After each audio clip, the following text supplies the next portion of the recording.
La Universidad Autónoma de Querétaro, a través del proyecto Cultura UAC, presenta Memoria y Destino, centenario de un documento histórico. Conducen Blanca Gutiérrez Grajeda, Ana Cecilia Figueroa y Pablo Parga.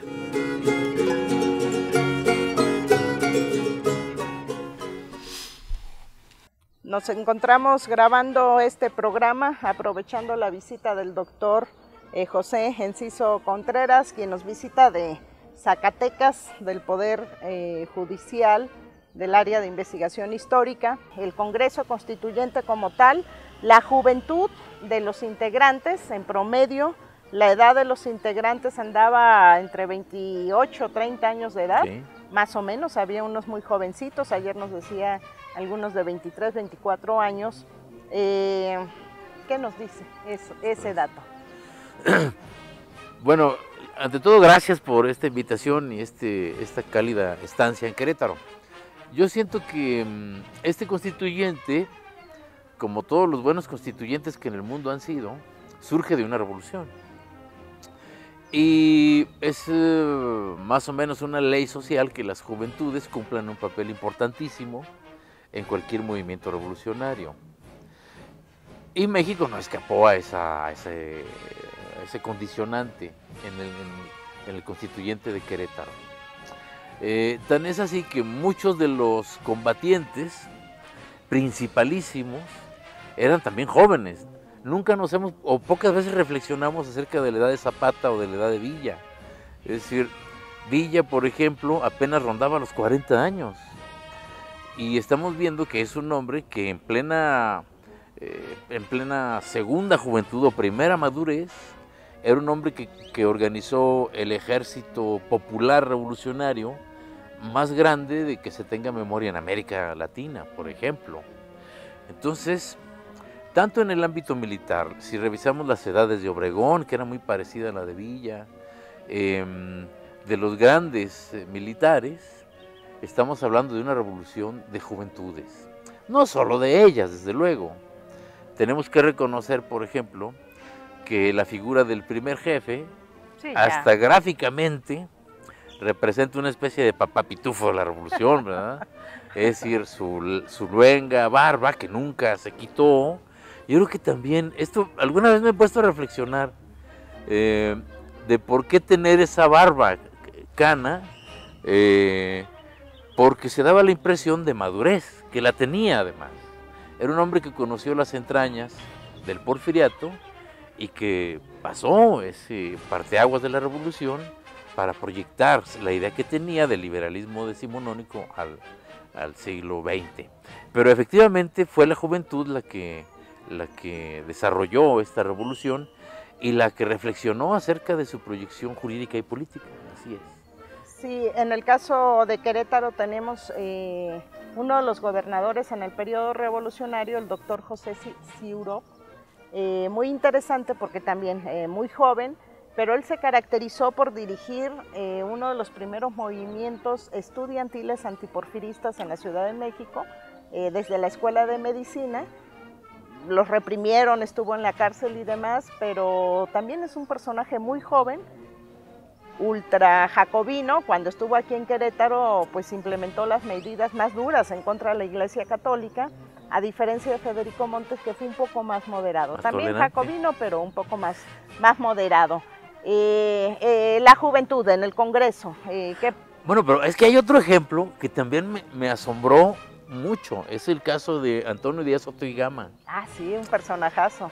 Un personaje donde los haya, es que no hay episodio donde esté Soto y Gama donde no haya emoción, que a veces linda en lo chusco. Y escándalo, ¿no? Porque escándalo, sí. Arrasaba. Es que donde quiera se aparece, en cualquier parte de las fases de la Revolución Mexicana, aparece Antonio Díaz Soto y Gama. En uno de los detonadores de la inconformidad liberal, digamos de los liberales puros, en el Congreso de 1901 en San Luis, Antonio Díaz Soto y Gama es un chaval de 20 años, 19 o 20 años, que ya es dirigente del Club Liberal Ponciano Arriaga. 1904, 5, 6. 1901. 1901. Sí. Entonces, Entonces, él pasa por la etapa precursora, se convierte en un protagonista del Partido Liberal Mexicano, ese del programa de 1906, jamás cambia de partido, a lo mejor le baja de volumen, según dice José Vasconcelos, que alguna vez se lo encuentra en un despacho y le pregunta que si sigue, esto es antes de 1910, si sigue con sus mismas convicciones liberales, y aquel muchacho, joven abogado, le dice que no, porque él ya no piensa igual porque el pueblo no entiende, que es un pueblo de indios borrachos que jamás va a hacer la revolución, pero agarra un segundo aire, tiene tiempo, es tan joven que tiene tiempo de decepcionarse y regresar al carro de la revolución. Sus intervenciones en la Convención de Aguascalientes, en su sede de la Ciudad de México, ya en su segunda etapa, son fantásticas. Terrible. Bueno, y lo de Aguascalientes, doctora, si lo recuerda, las crónicas dicen que llega ahí junto con otros intelectuales de filiación zapatista, pero vestido de zapatista, entonces algo digno de verse. O sea, un abogado tradicional decimonónico y de repente de charrito, con su sombrero y su pantalón de rayas y echando un discurso anarquista. Entonces, algo digno de verse cuando estruja la bandera, que dice esto no es más que un trapo de los iturbidistas. Y todo el mundo echa la mano a la pistola y sale por piernas de ahí. Y luego, efectivamente, en Ciudad de México, un diputado, alguien que sería diputado por Zacatecas, Juan Aguirre Escobar, le mienta a la madre. No dice la crónica, pero se da a entender que se le dice lo peor, dice la crónica de la convención, lo peor que se le puede decir a un hombre, ¿verdad? Sí, en una de las sesiones en la Ciudad de México del Congreso de la Convención de Aguascalientes, recuerdo, creo que cuando se estaba discutiendo las medidas para combatir el hambre, que fue una época tremenda de hambruna en la Ciudad de México, hace un discurso incendiario donde exige que a los curas y a los extranjeros los cuelguen en el Zócalo, y tremendo, tremendo. Entonces hubo un diputado, no recuerdo ahorita su nombre, un representante del grupo villista, no eran de los zapatistas, donde incluso pide que se le haga un análisis psiquiátrico. Porque, ¿A Soto y Gama? Sí, a Soto y Gama, porque dicen, este hombre no está bien de la cabeza, pido que se le evalúe, y firman varios solicitando esa petición. La Constitución del 57, bueno, a diferencia de la Convención de Aguascalientes, en Querétaro solo estuvieron los constitucionalistas.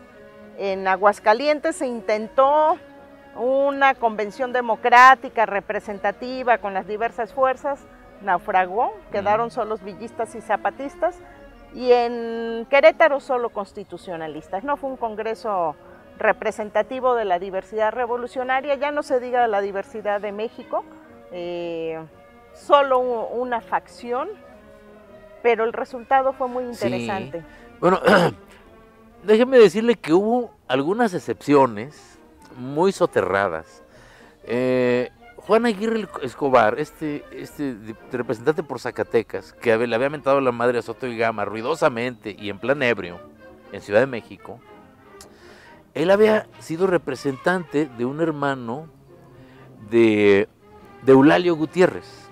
El presidente designado por la convención. Un hermano de Eulalio tuvo que regresar a San Luis, donde era jefe militar, y deja a este joven Aguirre Escobar.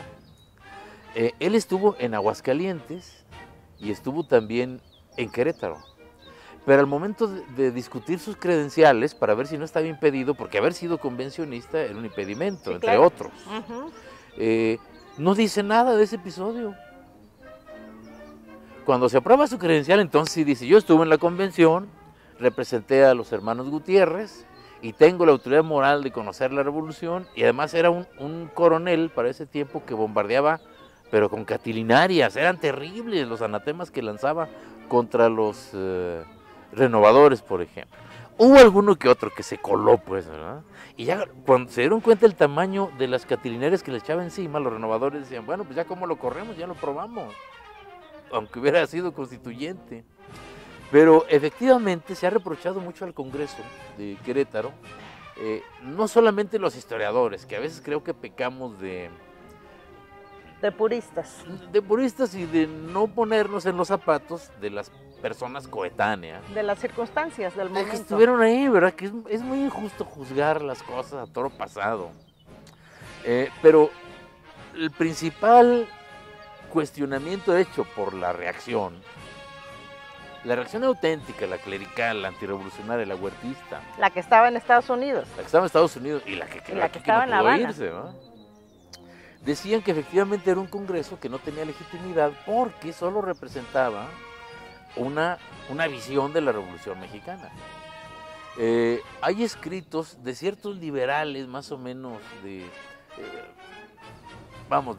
este grupo que sobrevivió del magonismo, que se escindió de él, se llamaba la Junta Reorganizadora del Partido Liberal, que dirigía entre otros Jesús Flores Magón, donde cuestionaban seriamente la legitimidad de la Constitución. Si es que como no nos invitaron a nosotros, querían decir, esa Constitución es un bodrio. Está... y porque no siguió el procedimiento establecido en la Constitución del 57. Del 57, entre otras cosas. Está... es decir, autores y políticos de la época lo descalificaron. Sin embargo, hay que entender que es una revolución, y dijo Luis Cabrera, una revolución es una revolución. Si eran revolucionarios, una buena parte de ellos recién bajados del caballo. Sí, exactamente. Es decir, olían a pólvora todavía, no era de esperarse que invitaran. O sea, ¿en qué lógica cabe que invitaran a la reacción? Pues, ¿no? No, y además a estas alturas, septiembre de 1916, cuando se convoca al constituyente, el odio el encono entre villistas, zapatistas y carrancistas ya nadie lo paraba. Ya habían pasado las batallas de Celaya, de León, ya Villa estaba maltrecho, ya no tenía el poder que había tenido meses o años atrás, y Zapata tampoco representaba ya un movimiento tan fuerte como en su momento lo representó. Para septiembre de 1916 el carrancismo ya dominaba prácticamente las 2/3 partes del país. Entonces ya era una fuerza prácticamente dominante, y en ese sentido pues también se explica. Fue un congreso expedito, 2 meses, en 2 meses tenían que sacar la Constitución. No tengo el dato cuánto duró el constituyente del 57. Un año. Un año, acá fueron 2 meses.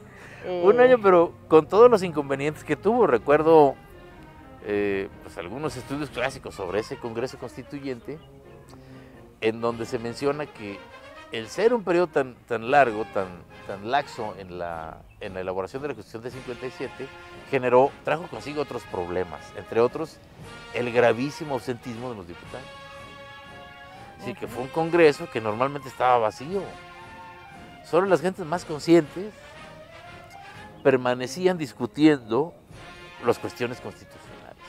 El resto, incluso esto lo plantea también don Daniel Cosío, pues se la pasaba, que no eran de la Ciudad de México, se la pasaba en lo que había en la Ciudad de México, que eran cafés, bares, que además la historia del bar pues es una historia que ha estado en México, de la cantina, hasta hoy, que están desapareciendo, pero un gran atractivo para los constituyentes del 57, y desde luego el teatro. Bueno, también para los del 17, son famosas las anécdotas de las discusiones que tenían en el puerto de Mazatlán, en las cantinas y en las pulquerías de la ciudad, ¿no? Sí, pero en menos tiempo. En menos tiempo. Aquellos tuvieron todo el tiempo de hacerlo. Como era un congreso, el de 57, de mayoría moderada, los mismos radicales liberales se enojaban porque al momento de votar las cuestiones más nodales de la Constitución, como más jacobinas, sí se aparecían por arte de magia los moderados y frenaban el ímpetu de los rojos.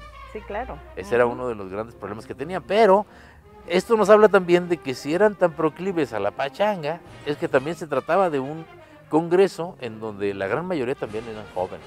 Había testas venerables, Gómez Farías, por ejemplo, o estaba Luis de la Rosa Oteiza, que ya había sido también de la generación anterior del primer federalismo, y ya muchas de sus posiciones rojas del primer federalismo estaban realmente despintadas ya en las sesiones del 57. Muchas veces cuando me entero de estos datos, o que uno encuentra un personaje que en un determinado periodo, en las juventudes, tiene planteamientos tan radicales como plantear el divorcio en el Código Civil de Zacatecas, que eso estremeció a todo el mundo hasta el tiempo de Venustiano Carranza.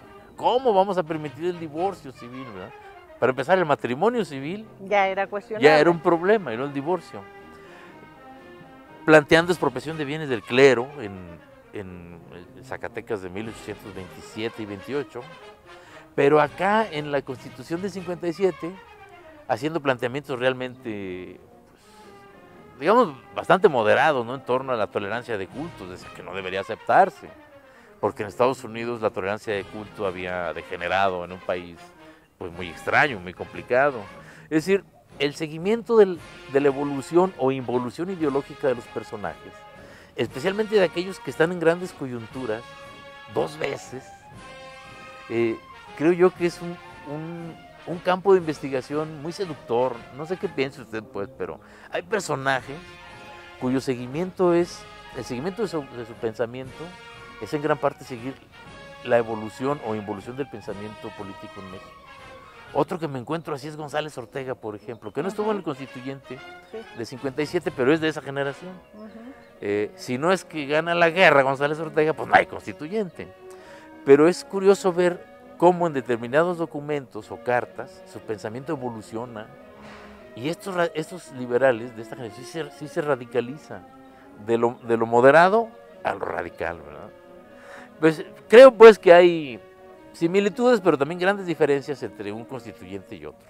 Sí, el país también había cambiado de manera acelerada durante el porfiriato, y lo que Porfirio Díaz finalmente no fue capaz de entender es que este país precisamente ya había cambiado, que había toda una generación a la cual esa paz de la que tanto se presumía ya no le decía nada, porque como bien se dijo, era la paz de los sepulcros, y querían democracia. El grito de la época ya era democracia, ya no era la paz que se pedía después de los trágicos sucesos de, pues justo de Querétaro con el fin del Segundo Imperio. Lo que la generación de 1910 pedía era democracia, no se entendió, dio lugar a una revolución tremenda que trajo muchos sueños, muchas ilusiones, muchas esperanzas, pero también una devastación tremenda. Terrible. Destruyó buena parte de lo que se había avanzado durante el porfiriato, y en el constituyente de 1917 queda plasmado buena parte de los ideales de esa generación. Así es. Y ahora que lo menciona, ya tardíamente, porque llegó a mis manos hace poco, un libro que yo la verdad no sabía que existía, pero que se me hace muy interesante. No lo he terminado, ¿eh? Son las memorias de José Yves Limantour, el principal científico, uno de los motivos de los odios más enconados de los revolucionarios. El jefe del partido científico. Sí, la cabeza. Sí, protagonista del gobierno de la parte final de Porfirio Díaz. Entonces resulta que tiene un libro de memorias. Y a propósito de este equívoco de Porfirio Díaz en su parte provecta, en su parte senil, de abrir la llave a la democracia poco a poco, según lo dijo en la entrevista con el periodista Krillman, dice Limantour que en sus conversaciones con el viejo dictador, ya cuando vio que había una candidatura muy seria, era una campaña inédita en la historia de México, como la de don Panchito Madero, si nadie se había movido así por todo el país con ese es la deseo. Primera campaña política que se hace en forma, ¿no? en nuestro país. Madero recorre la República, no todas las ciudades, pero sí se dedica a recorrerlas, y precisamente cuando se percibe la reacción de la gente que llegó a llenar plazas como Guadalajara, Durango, Aguascalientes, el régimen dijo: aquí qué está pasando, ¿no? En Querétaro no pasó nada, para variar. Llega Madero, muy poca gente, no logra... En Zacatecas igual, dice Sánchez Ascona, cuando acompaña a Madero en su gira por Querétaro, que Querétaro le pareció una ciudad muerta, porque no logró despertar simpatías. O había miedo o había indiferencia. O las dos cosas. O ambas. Roque Estrada, que era el secretario particular, también dice eso de Zacatecas. El gobernador no los dejó hacer nada de mitin. de Zacatecas es una isla, dice, o sea que vámonos. Pero bueno, Ibli Mantur, a lo que iba, dice que ya cuando vio el crecimiento de la campaña de Madero y del resto, le decía, dice, no sé, creo que me pasé, dice Porfirio, le dice a Ibli Mantur, creo que me pasé en lo que le dije al gringo, ¿no? ¿Para qué ando hablando? Me pasé de más, dice, pero no se preocupe, y le dice Ibli Mantur, creo que sí, señor presidente, pero no se preocupe porque yo puedo desactivar esto en el momento en que quiera, como estaba acostumbrado a hacerlo. Dice Ibli Mantur, él pensó que con las decisiones, ¿cómo dice él? Asombrosas o algo así que tenía, iba a solucionar el asunto. Desactiva a su sobrino, desactiva la candidatura del resto de los candidatos, pero no puede con Madero. Ese fue el problema, se desbordó. Sí. Moraleja, antes de abrir la boca hay que conectar el cerebro, don Porfirio. Sí, recordemos Porfirio Díaz en esta entrevista que concede a la prensa de Estados Unidos, anunció, después de 30 años de dictadura, que México ya estaba preparado para la democracia y que él iba a dar paso libre a la formación de partidos políticos democráticos. La gente le tomó la palabra y se volcó. Hubo fraude. Madero dijo no lo vamos a permitir, convoca a levantamiento armado y ahí inicia toda esta época nueva de renovación, pero también con un costo altísimo para este país. Y bueno, el resultado más importante, la obra magna de toda esta gesta revolucionaria, pues fue la Constitución de 1917. Bueno, y otra cosa que apuntaba usted hace rato, o sea, es imposible exigirle a revolucionarios que andan enchilados todavía.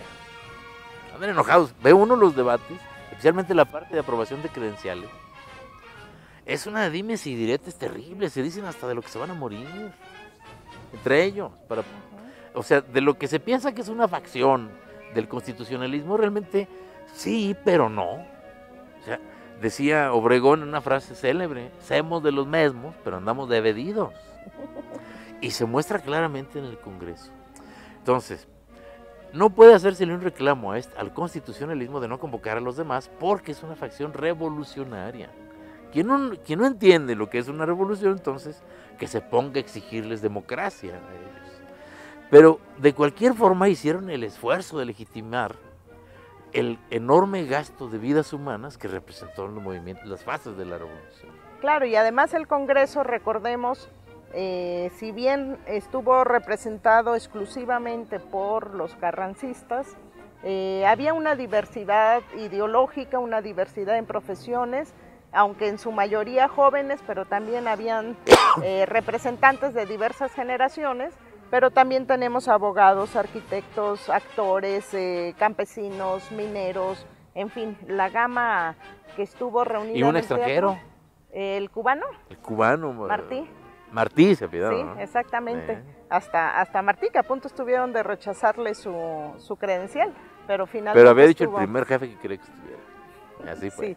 Sí, bien, estamos cerrando prácticamente el programa, nos hemos ido de corrido, no hicimos alto en esta ocasión para dar lugar a un espacio musical. Queremos aprovechar pues la experiencia y las anécdotas que acompañan la charla con el doctor Enciso. Y bueno, unas palabras de cierre, doctor, del periodo. Yo brevemente estaba recordando ahorita, porque ayer me comentaba una maestra, a ver qué piensa usted en el caso de aquí de Querétaro. Sabemos, estamos conmemorando el 150 aniversario del fusilamiento de Maximiliano, el fin del Segundo Imperio. Se le va a hacer una misa en catedral. ¿A quién? A Maximiliano. ¡Qué horror, en serio! ¿Qué le dice en términos históricos? Hay una cultura política exactamente, de larguísima duración, pero además la herida que se generó con estos acontecimientos fue profunda. Para Querétaro al día de hoy sigue siendo una herida prácticamente que no ha cerrado. Hay dolor, ¿Dolor por lo del emperador? Llama la atención, por lo del emperador y el trágico fin de esa experiencia imperialista. Yo hace todavía un par de años, a un lado ahí del campus centro histórico, en el templo es la congregación, se seguían haciendo misas en honor de Maximiliano, ya no de Mejía ni de Miramón. No, estaban demasiado prietos. Sino de Maximiliano. Pero sí me llamó la atención cómo hoy en día... bueno, además como que luce, ¿no? Son tiempos conservadores esto. También en Austria hay ciertas... Bueno, yo me percaté de eso hace poco, en un congreso que hubo en Viena. Hay una especie de restaurante en el centro de Viena que se llama Maxi Benito. Y no me digas. Pues la verdad es que no entré, pero tenían las efigies en el exterior de ambos viéndose bien, ¿verdad? Ahí están, viéndose bien uno a otro. Como en el Monumento a la Revolución, que tenemos ahí en el mismo lugar. Revuelto a todo el mundo. Revuelto a todo el mundo cuando en su época se odiaron y lucharon unos contra otros, ¿no? Pero yo creo que mi opinión sobre esto que va a pasar en Querétaro, donde estas reminiscencias conservadoras tienen este proyecto, pues podemos cerrar mi opinión diciendo que digan misa. Bien, gracias doctor por acompañarnos en este programa. Los esperamos el próximo miércoles en nuestro espacio Memoria y Destino.